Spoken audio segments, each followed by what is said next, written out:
Bienvenidos a Epic Media, donde podréis encontrar interesantes podcasts relacionados con diferentes temas del intervencionismo cardíaco. Esperamos que os gusten.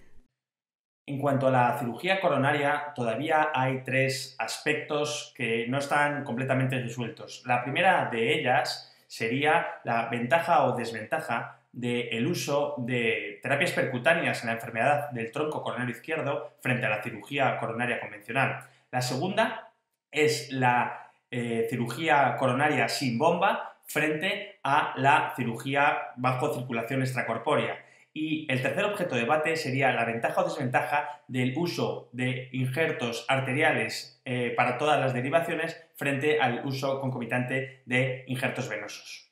Buenas tardes, soy Carlos Cortés y es un placer presentaros este nuevo episodio de Foro Epic, este nuevo podcast de intervencionismo percutáneo.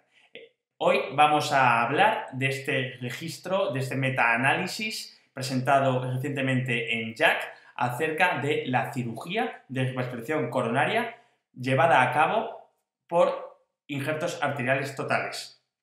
Ya en 1986, en una comunicación de la Cleveland Clinic, se demostró que el uso de mamaria interna izquierda producía una ventaja sobre el uso de vena safena cuando se pontaba la descendente anterior, y además, como vemos en la gráfica, estas curvas se iban separando más conforme mayor era el tiempo de seguimiento de los pacientes, y esto es normal ya que es conocido la oclusión que se produce en los injertos venosos con el paso de los tiempos.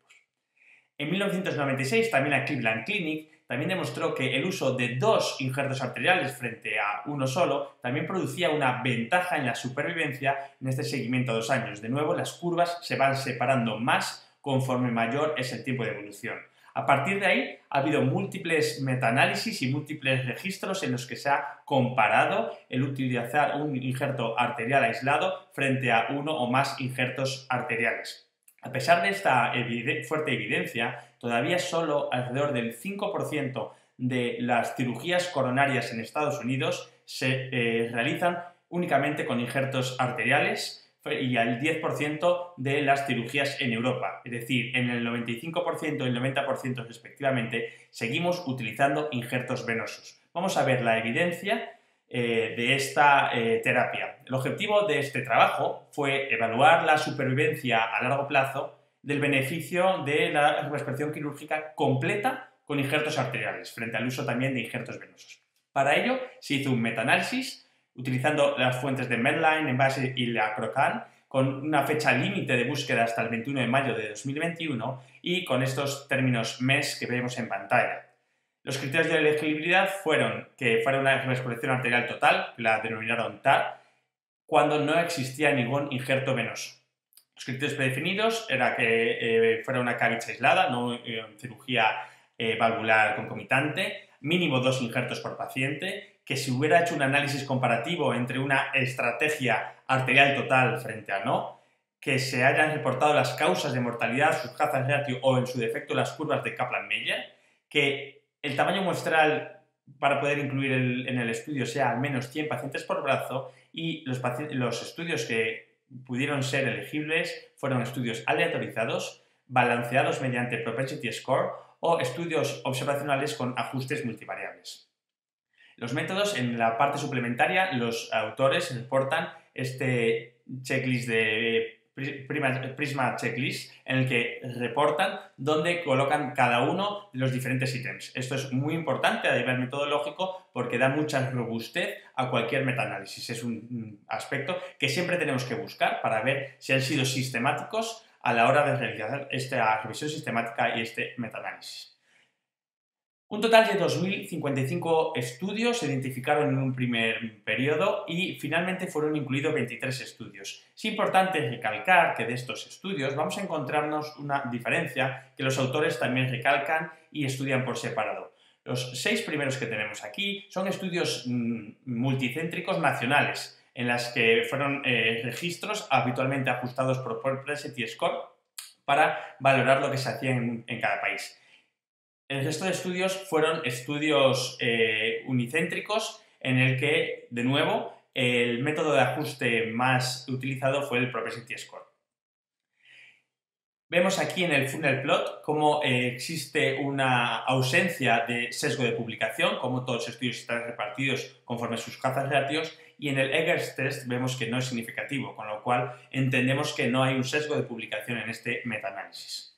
Estos son los resultados de los pacientes, de acuerdo a que tuvieran una represcripción completa por injertos arteriales o no. Vemos que la mayoría fueron hombres, con una edad media en torno a los 64 años, un 46% fumadores, 78% hipertensos. Muy importante es que estamos viendo que los factores de riesgo se reparten de manera muy equilibrada entre ambos grupos, con lo cual hacemos que estos grupos sean comparables.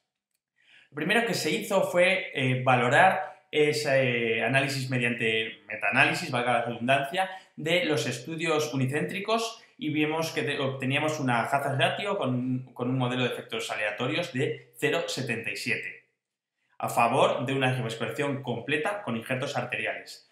Después se estudió solo los registros nacionales de Australia, Canadá, California, Leipzig, Bélgica y New Jersey. Aquí vemos que se incluyeron un total de 63.288 pacientes y de nuevo es consistente con un hazard ratio a favor de la revascularización coronaria completa con injertos arteriales de 0,83. Se combinaron ambas muestras, las de los estudios unicéntricos y de los registros nacionales, demostrando de nuevo una consistencia con una hazard ratio de 0,78. Vemos aquí el resumen, como en el primer análisis incluyeron 100.000 pacientes, en el análisis en el que solo incluía los registros multicéntricos nacionales fueron 63.268 pacientes, y en el análisis combinado, una vez que se habían descartado los duplicados, teníamos 127.565 pacientes incluidos en este análisis. Además, los autores, aparte de hacer un análisis clásico, hacen un análisis con un modelo bayesiano que, de nuevo, da consistencia a los resultados, demostrando unas hazard ratios en torno a 0,77-0,82, con unas curvas de supervivencia que, como veíamos en la presentación, se van alejando entre sí más conforme mayor es el tiempo de evolución.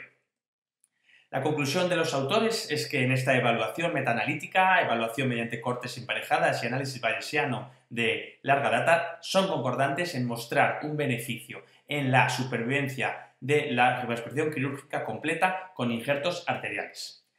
También aportan que, dada la continua dominancia del uso de injertos venosos en el mundo, estos hallazgos epidemiológicos justifican la realización de estudios aleatorizados comparando estos dos abordajes quirúrgicos. Y yo os pregunto, ¿qué pasa en vuestros centros? ¿Qué porcentaje de pacientes hacen una revascularización completa con injertos arteriales? Son datos que la Sociedad Española de Cirugía Cardíaca no nos aporta y sería muy interesante saber qué pasa en cada uno de nuestros centros, cuántos de ellos, de nuestros pacientes, se revascularizan completamente con injertos arteriales y en cuántos de ellos seguimos utilizando injertos venosos. Muchas gracias y espero veros en el próximo capítulo. Muchas gracias. Os esperamos en el próximo podcast en Epic Media.